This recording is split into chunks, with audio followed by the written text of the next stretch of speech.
Good afternoon. So my project is a redesign of Find a Grave, an online grave site database. For the redesign, I have focused on making it usable for adults ages 65 to 80. I'll walk through the research, the accessibility principles, and the redesigned screens. Find a Grave was built in 1995 and acquired by Ancestry in 2013. But it looks like it's never been updated. Older adults encounter loss more frequently. Visiting a gravesite can be comforting, and at the same time, declining mobility can make physical cemetery visits difficult. An accessible online memorial can stand in for that visit. On the left is the original Find a Grave home screen.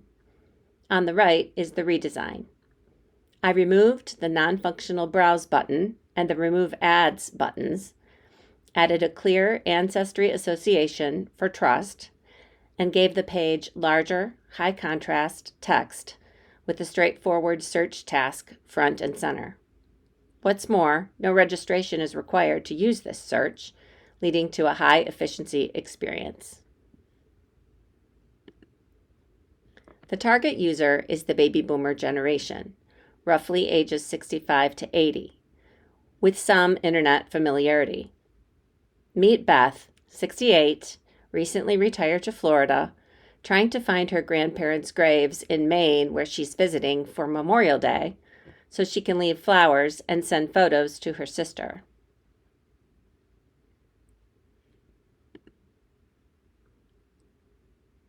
To ground this design in real needs, I surveyed 11 older adults between 65 and 80 using 9 questions on Google Forms, asking them about finding graves, visiting in person, building a family tree, and connecting with unknown relatives.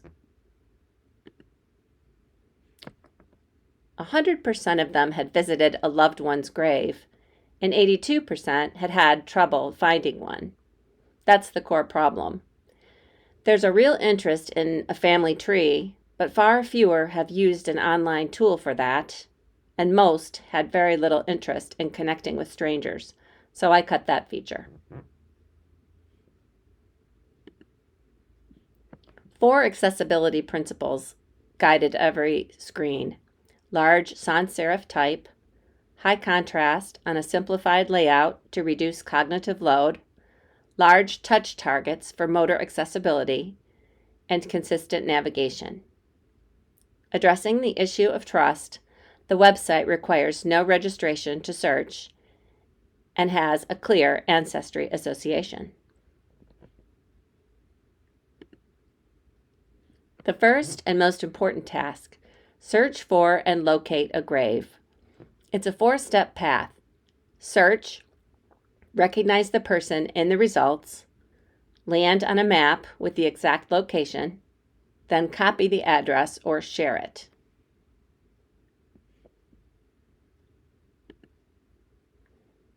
The search is front and center. No registration, which removes the friction older users dread. In the results, dark blue linked names signal what's clickable, and showing several close matches supports progressive recall when someone only half remembers a name.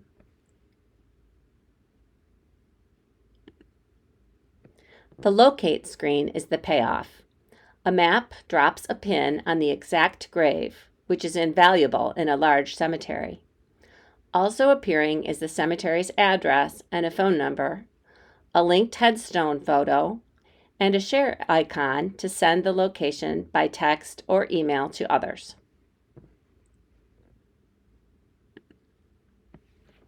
The memorial page turns a location into a connection. Family names and the obituary help confirm identity and jog memory. Request to edit protects the record from random changes, and add a memory allows users to remember a shared connection with the deceased.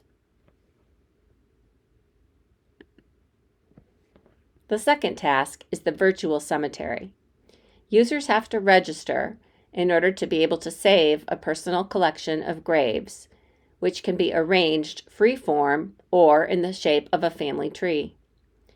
Large zoom buttons aid motor accessibility, and the whole board is shareable.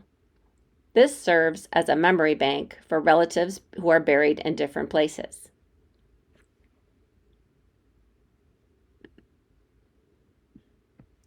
How does the Find a Grave site compare with its competitors? Billion Graves offers a similar search feature, but hides GPS behind a paywall. Interment.net offers individually transcribed records, a researcher's playground, with raw databases, but no photos or location aids. The Find a Grave redesign is an accessible, no registration search with an exact map and one-tap sharing. 2 lessons I will share here. First, older adults are not tech-averse. They're held back by fear of irreversible errors, poor design, and limited precious time. Second, what one person feels is accessible may miss the mark. Canva's accessibility check flagged my original darker background, so I ended up switching to white. I bolded the text, and I changed the link color from orange to dark blue. In short, this project and this class has opened my eyes to the physical, mental, psychological, and emotional factors which are part of older users' calculations when determining if they want to adopt a new technology or spend the time necessary to learn.